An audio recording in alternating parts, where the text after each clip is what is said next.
Alors bonjour les amis, alors aujourd'hui on fait une suite à l'épisode précédent où on a vu que Dieu annonçait cette bonne nouvelle à Moïse, que Dieu avait entendu et vu la souffrance de son peuple. Tout ça c'est aussi une image pour l'humanité, pour nous aujourd'hui, et que Dieu dit: je suis descendu pour le délivrer de la main des Égyptiens.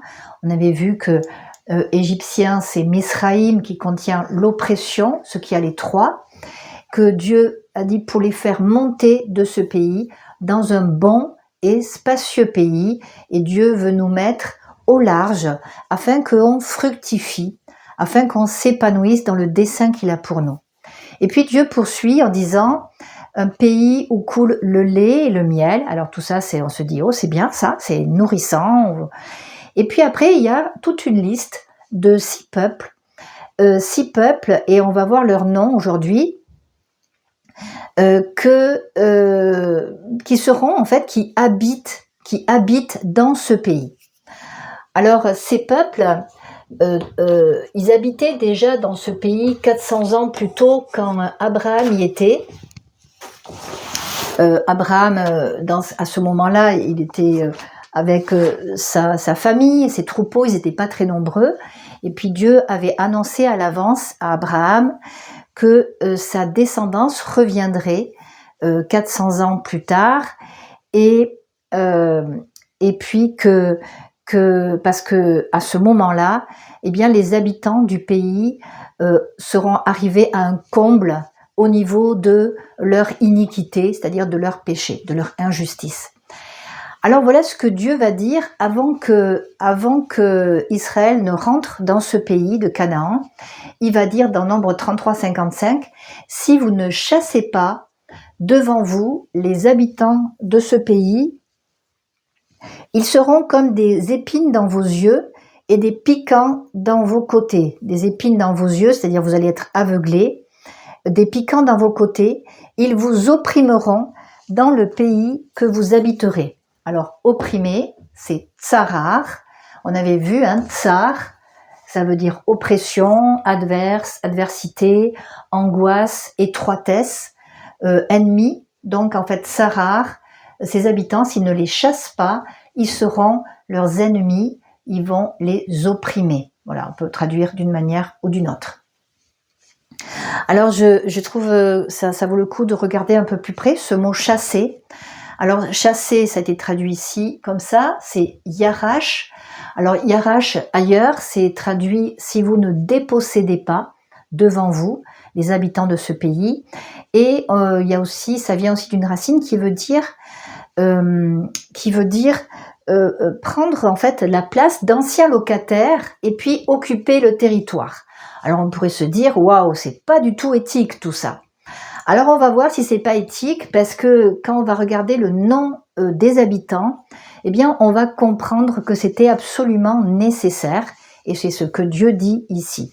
Alors, ces peuples, ça peut nous parler, et aussi nous parler de choses qui sont dans nos vies et dont Dieu veut nous affranchir, que Dieu veut qu'on chasse de nos vies, qu'on dépossède pour mettre à la place ce qui vient de lui. Alors on va voir ces noms, et puis c'est quand même très fort.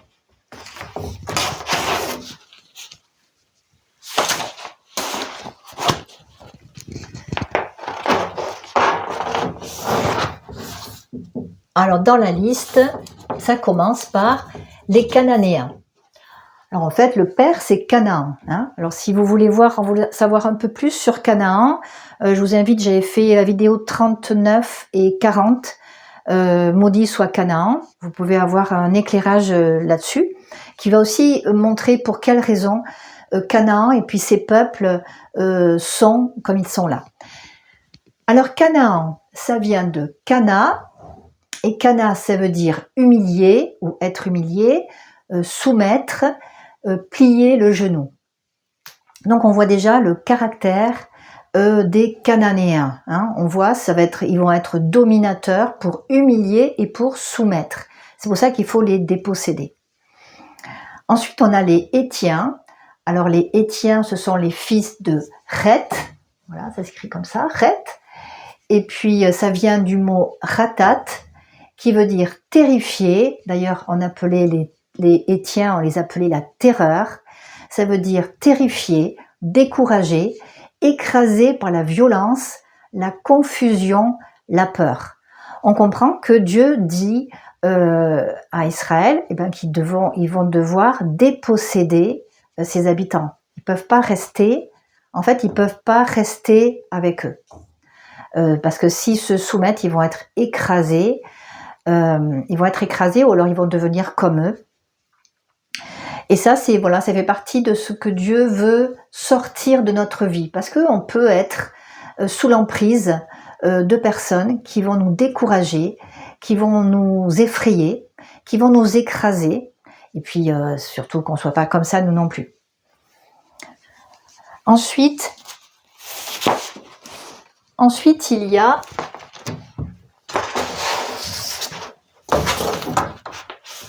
les Amoréens. Alors les Amoréens, c'est un des peuples les plus importants. Et c'est pour ça que parfois il sera dit, quand il est dit les Amoréens, par exemple à Abraham, il est dit quand le péché des Amoréens sera à son comble. Parce qu'en fait, les Amoréens, comme c'était les plus nombreux, et c'était un peu comme s'ils représentaient tous les habitants de Canaan.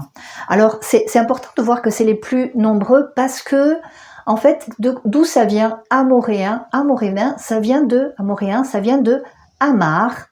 Alors, Amar, ça veut dire dire, répondre, exiger. Alors, on pourrait se dire, c'est pas très négatif, ça, dire. La première fois on le voit, c'est Dieu dit, chapitre 1 de la Genèse, Dieu dit que la lumière soit. Et c'est ainsi que ça va être comme ça que Dieu va vaincre les ténèbres en envoyant la lumière. Et puis après, il va amener toute la vie avec sa parole. Donc la puissance de la parole. Et bien l'ennemi, il a bien compris la puissance de la parole, puisque en fait ça fait partie des plus importants. C'est le peuple le plus important. Ça représente en fait, il faut vraiment comprendre spirituellement, ça représente qu'est-ce que c'est notre ennemi. Et en fait les paroles qu'on peut nous dire et aussi qu'on dit bien sûr, eh bien ça peut être vraiment tellement destructeur. Il y a des paroles qui vont blesser, il y a des paroles qui vont démolir, qui vont briser une vie. Il y a des paroles qui vont conditionner et voilà. Et Dieu veut qu'on se débarrasse, qu'on chasse justement toutes ces paroles, qu'on soit pas sous l'emprise de ces paroles et qu'on mette à la place sa parole à lui, qui va être une parole encourageante, une parole qui bâtit. Et c'est intéressant de voir aussi que c'est parmi les Amoréens qu'on va voir des géants. Et en fait, eh bien, c'est une réalité, hein, tout comme ils ont dû affronter des géants. Eh bien, des fois, on doit affronter des géants dans le sens où c'est des paroles qu'on nous dit qui sont tellement écrasantes, qui sont tellement fortes qu'on a du mal à sortir de ces paroles. Et c'est pour ça il faut qu'on écoute ce que Dieu, lui, va dire, parce que ça va nous affranchir. Ensuite, on a les pharisiens. Alors, pharisiens, le mot que j'ai trouvé le plus proche, eh bien, c'est Péraza. Alors, Péraza, ça parle d'une ville sans muraille, un village sans défense. Alors, on peut l'interpréter peut-être de plusieurs manières. Moi, ce que j'ai envie de dire, c'est que ça parle de fragilité. Bien, si on est une ville sans muraille, ça veut dire que en fait ça parle de faiblesse, on va tout prendre quoi. On va tout prendre. Et Dieu veut pas qu'on soit une ville sans muraille. Dieu veut être notre muraille, notre protection. Ensuite, on a les Hiviens. Alors je l'ai noté carrément parce que je sais pas à quoi le rapprocher. J'ai lu, certains disent que ça voudrait dire engendrer. Donc engendré par Canaan, et vu comment ce que engendre Canaan, voilà, ça pourrait, je veux dire vraiment, c'est une interprétation, ça pourrait dire, eh bien, tout ce que peut engendrer tout ça, en fait. C'est un ennemi qui peut-être, ça pourrait dire comme une liste non exhaustive, voilà, d'oppression. Et puis on a les Jébusiens. Alors dans Jébusiens, eh bien on a Bous, et Bous, ça veut dire fouler aux pieds, donc piétiner, détester, mépriser. Alors on comprend que, en effet, Dieu ne veut pas de ça pour le peuple d'Israël. Il ne pouvait pas rester avec des habitants comme ça dans le pays, mais nous non plus.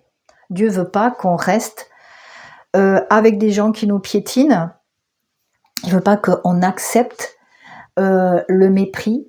Ça ne fait pas partie, en fait, de son plan pour nous. Il ne veut pas non plus qu'on fasse comme les Jébusiens et qu'on piétine les gens et qu'on déteste et qu'on méprise. Et ce qui est encourageant, c'est que face à tous ces ennemis qui étaient tellement plus nombreux et plus forts que le peuple d'Israël, eh bien Dieu donne des encouragements et puis il va dire par exemple dans Exode 34, 11, « Garde ce que je t'ordonne aujourd'hui, voici je chasserai devant toi les Amoréens. » Voilà, et tout comme eh bien Dieu c'est lui-même qui a fait l'œuvre, c'est lui qui a délivré d'Égypte par le sang de l'agneau. Il fallait juste qu'ils mettent le sang sur les portes. Et bien là, par contre, il va falloir qu'ils obéissent et qu'ils marchent en partenariat avec Dieu pour être délivrés de tous ces ennemis et puis pour mettre à la place, parce qu'on a dit que c'était prendre possession, ça voulait dire aussi bien enlever cela pour mettre à la place. Alors là, par exemple, comme je disais, il y a mettre à la place des paroles de l'ennemi, des paroles dures et destructrices, et bien mettre la parole de Dieu. On peut voir aussi Jébus. Jébus, c'était aussi une ville, et plus tard, c'est devenu Jérusalem. Et si Jébus, ça veut dire piétiner, ça vient de piétiner, eh bien Jérusalem, ça veut dire ville de paix. Ville aussi où on est complet, shalom. Le shalom, là où on est complet, là où on est entier, là où il ne nous manque rien.